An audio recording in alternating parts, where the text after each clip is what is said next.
everyone, it's Ashley and I'm back with a video. Today I'm going to teach you how you can customize Dollar Tree candles and make them look beautiful and personalized for the person that you're giving them to. This is also great if you're not quite sure what to get someone and you're looking for something that would be lovely that pretty much anyone can use. So if you haven't yet, make sure to subscribe and hit that notification bell so that you don't miss out on future content. I'm doing 25 days of crafting for December, so there's a ton of content to come.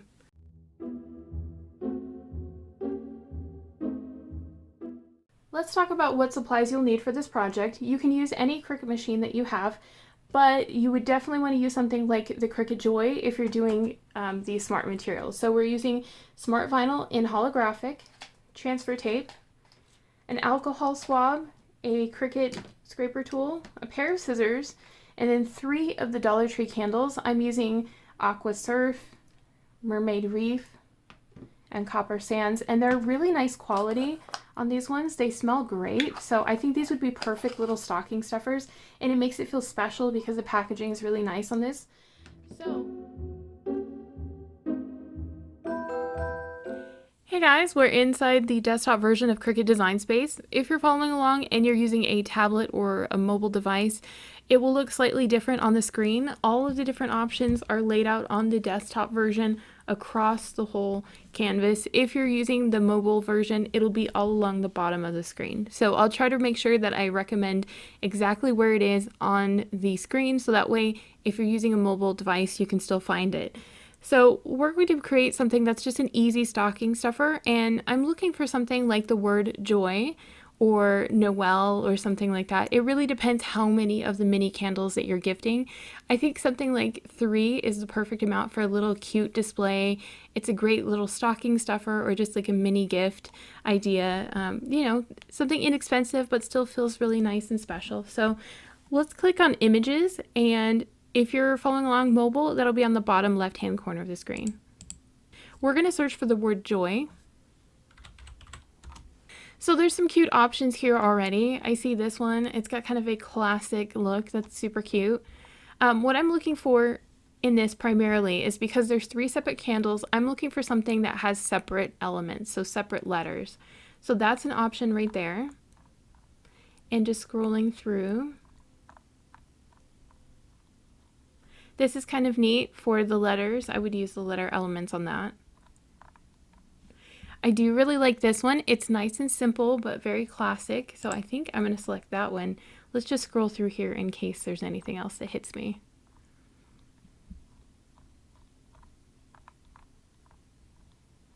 Yeah, there's some really cute ones. That's adorable too.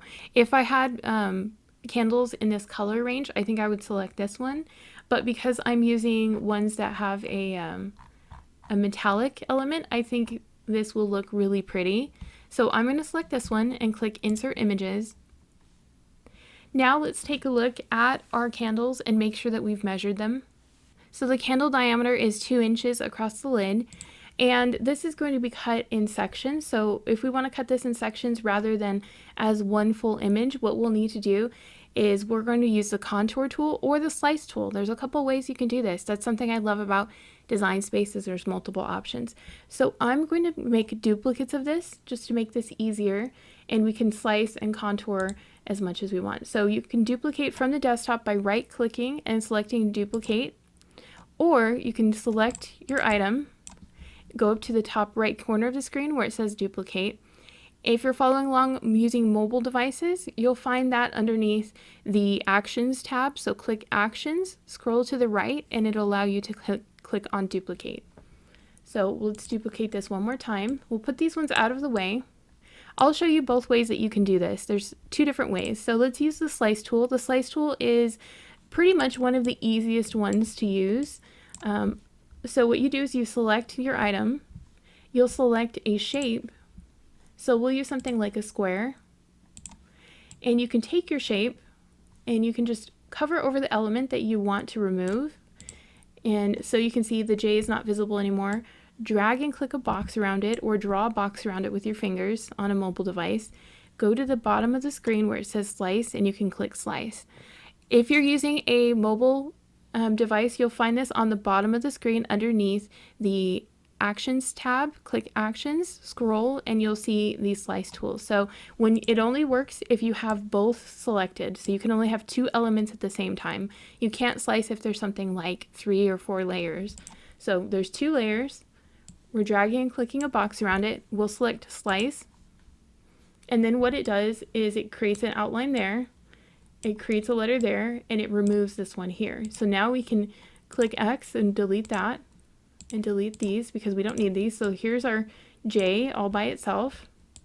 I'll show you another way that you can do this using the contour tool. So here's our other one that we duplicated, and we just want the snowflake in this. So we go in to select it, and you can click contour. So I'm going to select contour. It'll allow you to select the portions that you want to turn on and off. So we have this. We want to make sure that we can still see the snowflake, so we don't want to see the J. We'll click that. And we don't want to see the Y. We can leave everything else in the middle the same. So let's click X out of here. And now it's just a snowflake. So that one's a separate piece. And let's use the slice tool again for this one right here. We're going to select the Y. So we'll use a shape, a circle. And I choose the shapes based on which one I think is going to be the best one to remove the pieces. You can't just do a single shape and then try to work around it, but sometimes I think it's easier if you select the shape that's next to it and do that. So I have this. I'm going to cut out this, and then I'll cut out this to make it easier. Although it's faster probably using the contour tool on this, I want to show you both options here. So we're going to drag and click around it, make a box, select Slice. We can remove that. This is a neat way also to make a reverse pattern. If you need to make a reverse pattern, you can do that. So we'll remove this, and we can remove this, and remove that. And now I want to remove the J from this, so I can also use the Shapes tool again. Go back and pick up a square, cover the J, draw a box around it, and hit Slice again. So that's another way to do it. It really just depends on which one works out easiest for the design that you're working with. So if you see a design and it's all grouped together and you want to only use a portion of it, you still can. There's different ways to do that. So now we can work on sizing the pieces together the way that we want. So I'm going to take these and line them all up here so I can have them how I would like them to look. And I'm just using the grid to arrange them. And now I want to make sure that the sizing is going to be right, so I'm going to adjust these down, keeping in mind that our diameter of our project is 2 inches, so I don't want this to be any taller than 2 inches. So we want to have a little bit of a visual border around it, so I'm thinking something like 1.75 inches would be good. Right around there. That's perfect. Okay, so now we can take all of this and we can change out the colors if we want. Think about what color will look the best for your candles. When you're choosing to make these, you don't have to change out the color on the mat. You can just make sure you load the color that you want in here. But I'm going to go through and take a look at my vinyl and select a color, and so that way we can start working with that. This is ready to go. Now you can click Make It. It's going to ask us how we load the materials for this project, and we can select which way that we're going to load it, and then we'll also select which material we're using. I'm going to select without a mat because I'm working with Cricut Smart Materials, and this is all ready to go, so let's go ahead and cut it. Make sure you select which material you're using, and we're using the Smart Vinyl, so we don't need to use a mat, which is amazing. So we'll load this one in. Make sure that you have your cutting tool installed. The joy is checking the length of the material, and then we're going to click Go.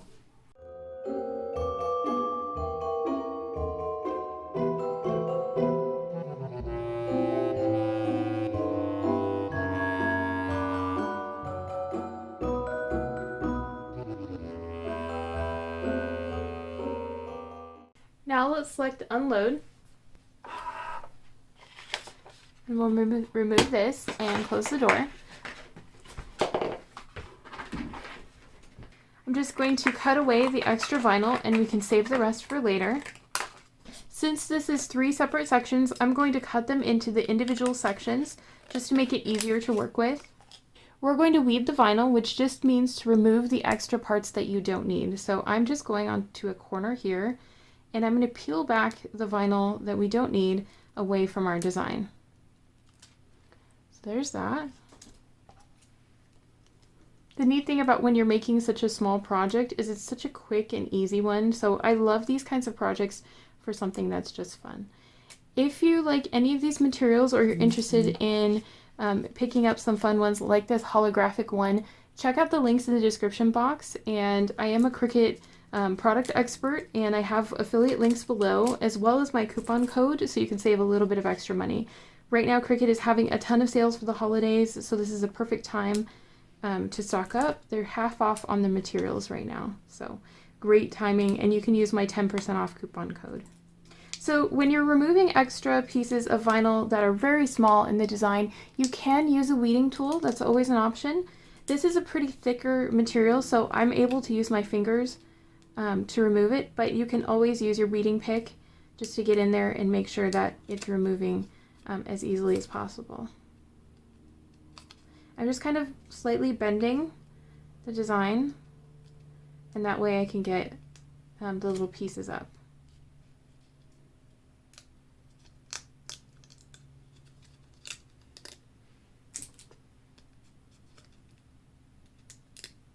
Okay, so there is our little snowflake. Super cute. I love the holographic vinyl.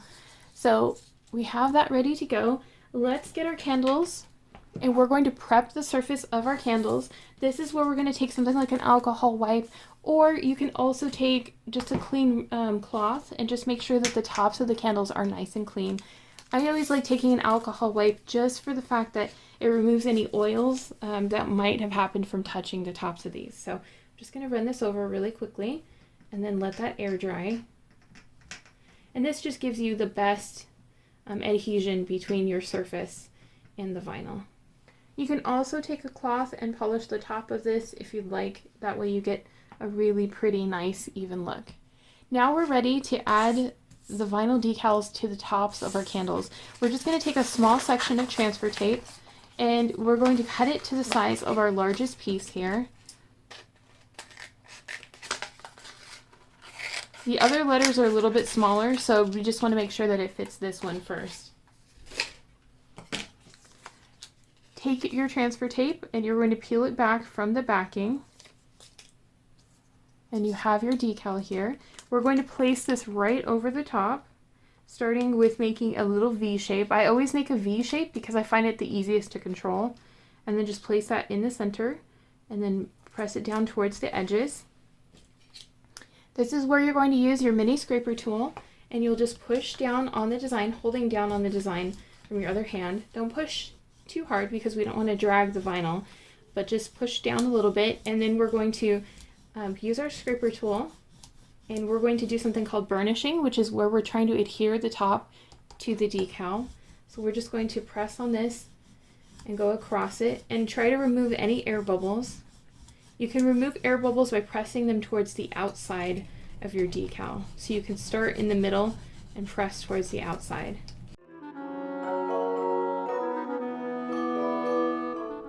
You can flip this over, and you can also burnish, which is the same thing, on the back side, just to make sure that this adheres completely. So now we have our transfer tape, we have our backing, and we have our vinyl. So we'll take the backing and we'll start peeling it away from our decal. And there you go, this is the sticky side here, and that's what it looks like from the front. When we're ready to apply, we'll take our candle, and keep in mind where the sticker is on the front, so that way it reads in the front where the sticker is. Because we're using a snowflake, it won't matter as much, but when you're using the letters, it will matter more on where you place it. So we have this here. We'll take our decal and kind of look at it from the top, make sure that you've centered it.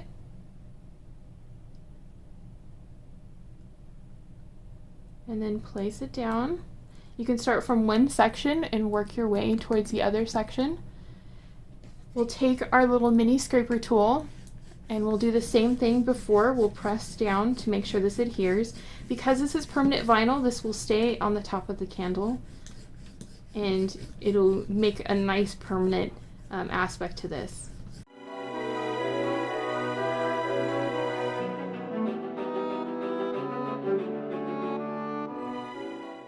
When we're ready to remove it, after you've made sure that it's completely adhered, go to a corner here, and we're just going to slowly lift.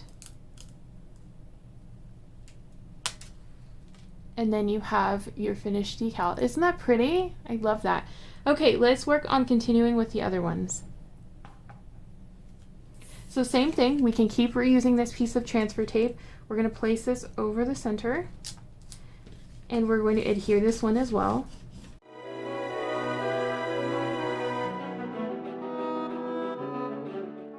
Once we have that adhered, we can take this, flip it over, and do the same thing on the back.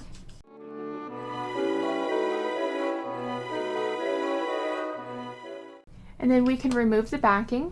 So I'm just going to peel off the backing. We'll take another candle, making sure that we have the label in front so that it reads as nicely as possible. And we're going to center this on the candle itself.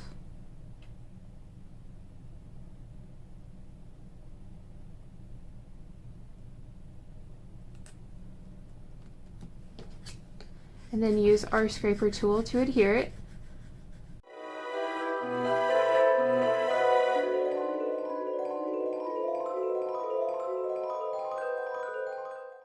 And then once you're done, you can lift up from the corner, and then there you go. And let's do the last one here. Same thing, keep using your piece of transfer tape. Press this over. And we're just going to adhere and burnish this. It's really easy to work with nice solid letters, so that's something that makes this a really great starter project. If you're not sure about working with your Cricut machine and Cricut materials, I love these kinds of projects to start out with because you get really great results and it doesn't take very long. So we're just burnishing the back of this, making sure that this adheres completely. Okay. Let's remove the backing, and we're going to repeat with the last one. We have our candle, we're looking at the label just to make sure this is adhered directly on the front. Let's hover our little decal over, and we're starting from this side, and I'm just pushing this up. We'll use our tool to adhere this.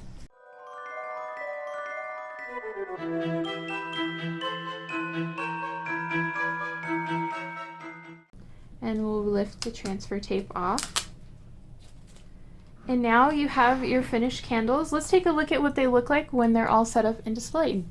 So what do you think of the finished project? I think this is perfect to give away as gifts especially, and I kind of want to make more just to decorate my home. So I don't know about you, but I think I'm going to have more Dollar Tree shopping trips in my future here. If you haven't yet, make sure to subscribe and click the notification bell so that you don't miss out on any future content. Also, make sure to thumbs up the video if you're enjoying it. It lets me and YouTube know that you like my videos. We have 25 days of crafting for December, so I want you to come back and see some more videos. We're going to have a ton of fun, and I hope you're having a wonderful day. I'll see you later.